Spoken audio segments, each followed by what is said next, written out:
Hi, this is Smash Rundown. If you enjoy watching movies as much as we do, subscribe and hit the like button down below. Today we're going to be doing our movie review for Train to Busan.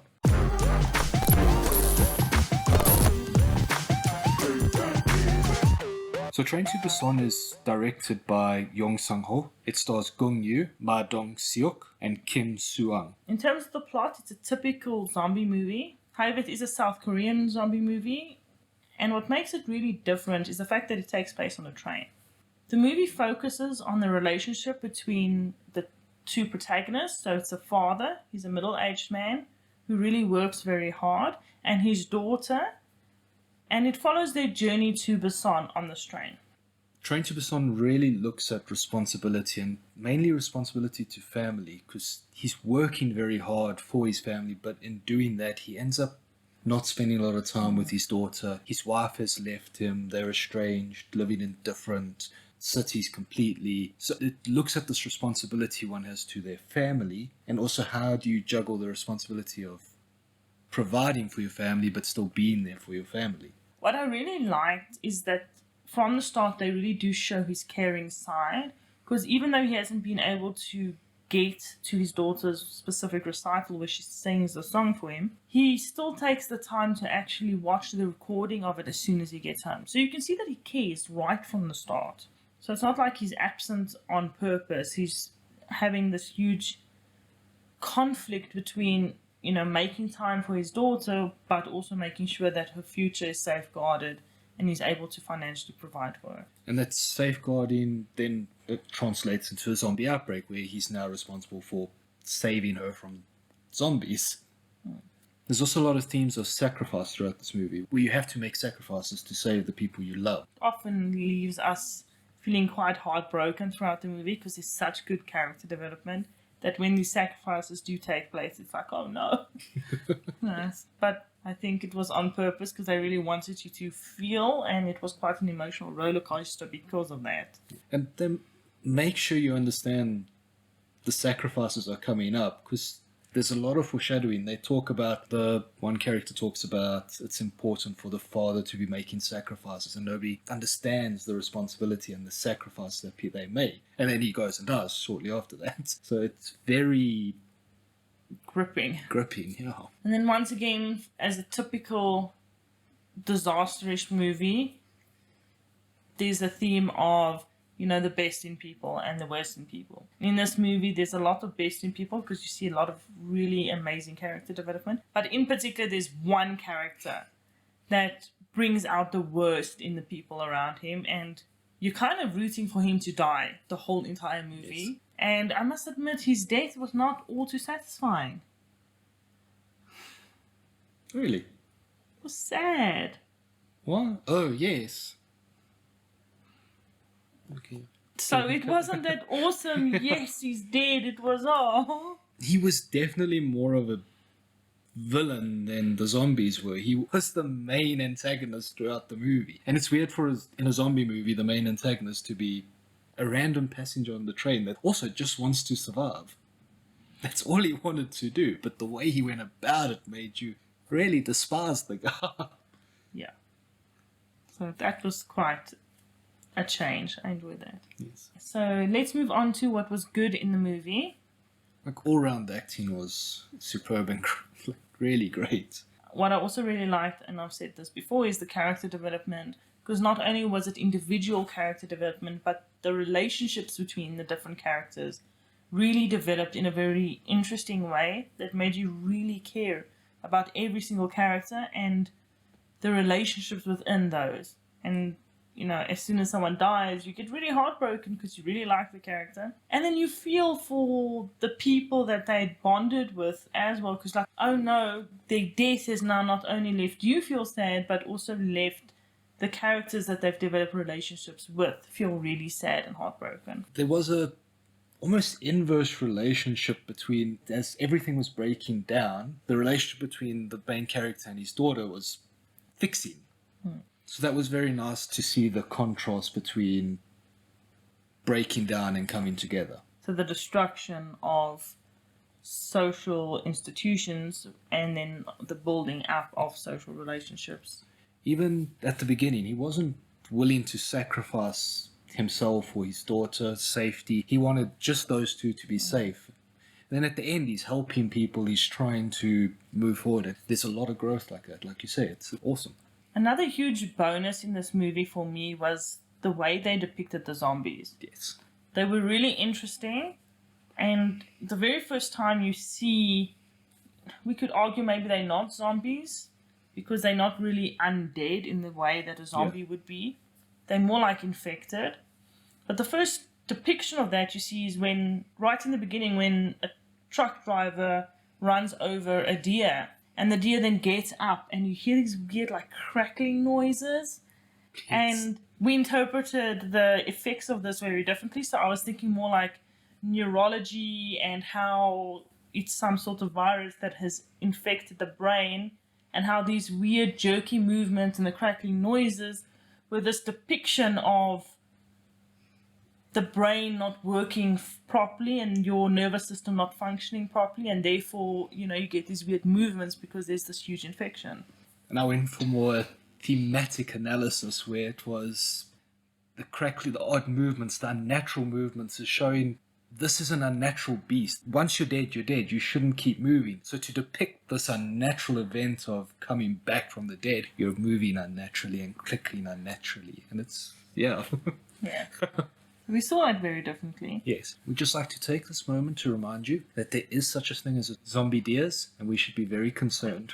The fact that they chose to start off with the deer was very interesting because at the moment in quite a few countries, and I think it started off in America, there's this disease called chronic wasting disease that's affecting deer, and they're almost like becoming zombies. Yes. So it kind of made me think of, oh, well, you know, what happens if that disease actually got transferred into humans and infected us? Would we then have these weird movements, and would our nervous system also break down in the same way? So it was quite interesting, I thought, that they started off like that. What I also liked about the zombies is that it felt more like a disease to me because they didn't just go out to rip apart and tear people up. There wasn't so much gore. No.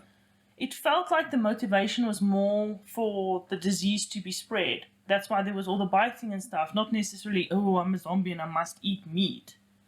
It was, no, I'm infected and I need to spread this infection. So to me, I loved that. And the zombies looked great. All the special effects in the movie were really believable. There was nothing that pulled me out of it that broke that suspension of disbelief. Everything was very convincing, and I liked that. I enjoyed the makeup, the practical effects, every now and then the little bit of CGI, but in general it was really, really well done.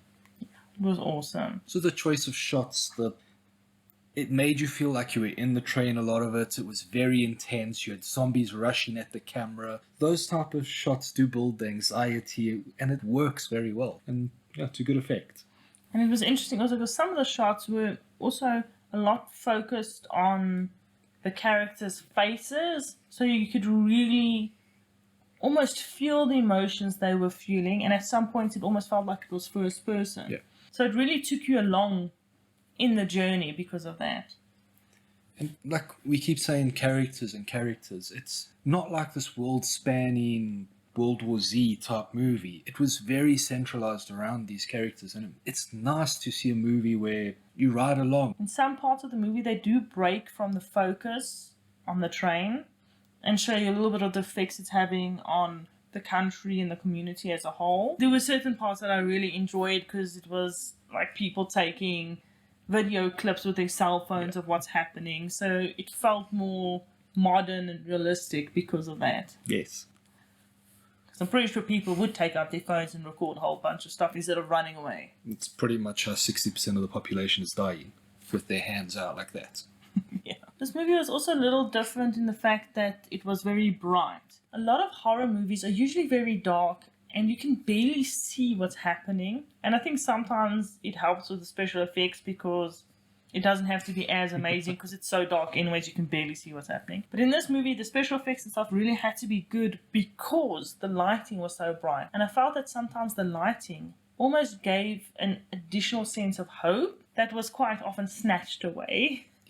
So it made it a lot more emotional and a lot more interesting. I definitely agree with the hope there. It felt like they were going to get to their destination the whole time. It felt like they were in constant peril, but it felt like they were going to get there. And when somebody didn't get there, it was not a shock, but it was a bit harder than it might have been.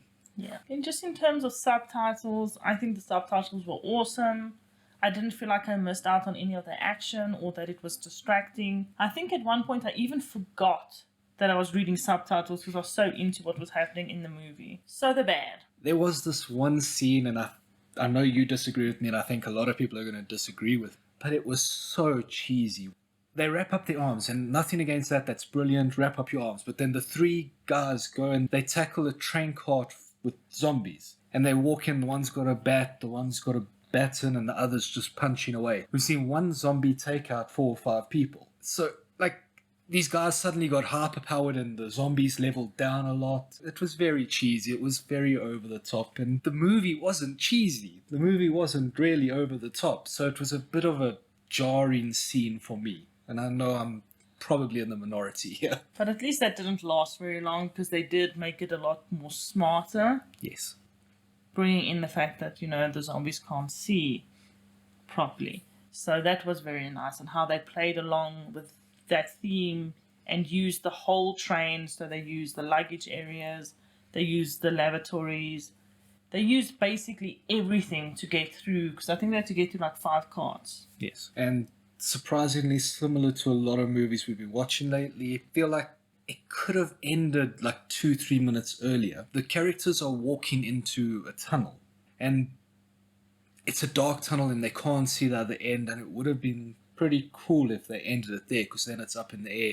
Is Busan safe? Is Busan overrun by zombies? Do they make it? Do they not? And it's left up to us to ponder it and think about it for a bit. And I like that type of ending, and I would not have minded that. I was a little disappointed at first when they continued past that, but then something happens that brings it completely full circle, and I really appreciated that. So I'm very on the fence whether I would have wanted it to end when they walk into the tunnel or when the significant event happens. Yeah, and that event really made me feel a bit sad. Yes.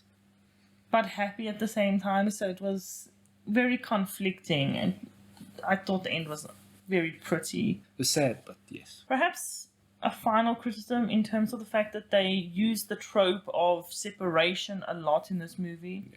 But I think that's a very common trope in these kind of disaster zombie movies. They did it in a very interesting way that made you want them to get reunited, but I feel like all of those movies do that. It's an effective tool for building anxiety, and it did that in this movie, so I understand why they followed that type of trope. The one very positive thing I'll say about that trope is how they introduced that into the plot later on in the final cart. Yes. I was actually saying, I think I would do the exact same thing that the character ended up doing, just out of spite.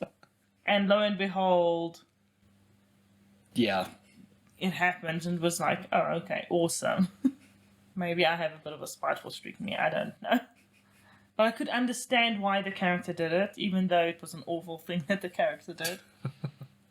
Yes. So just in terms of our final thoughts, I thought it was just a very fun zombie movie. I'm not going to say it's groundbreaking, because it's not. We've seen these type of movies before. We've seen fast zombies. We've seen zombies on trains and other forms of transportation. So it's not groundbreaking, but it is very memorable. And it was very good. It was excellent, especially if you think about the fact that their budget was so much smaller than the normal Hollywood blockbuster. They did an amazing job. I would give this an 8 out of 10. And I'm going to give it a 7 out of 10. So that leaves the rating at a 7.5 out of 10, which is pretty damn good. Yeah. So just in terms of who would enjoy watching this movie, I think if you enjoy action movies, if you enjoy horrors, if you enjoy zombie movies, in general, I think most people would probably enjoy this movie. It was really good, and if you haven't seen it, I suggest you do watch it. The movie is very accessible. I think most moviegoers would definitely enjoy it, even though it's a South Korean movie. It's very relatable. Yeah. Let us know in the comments down below what your favorite zombie movie is. Bye. Later.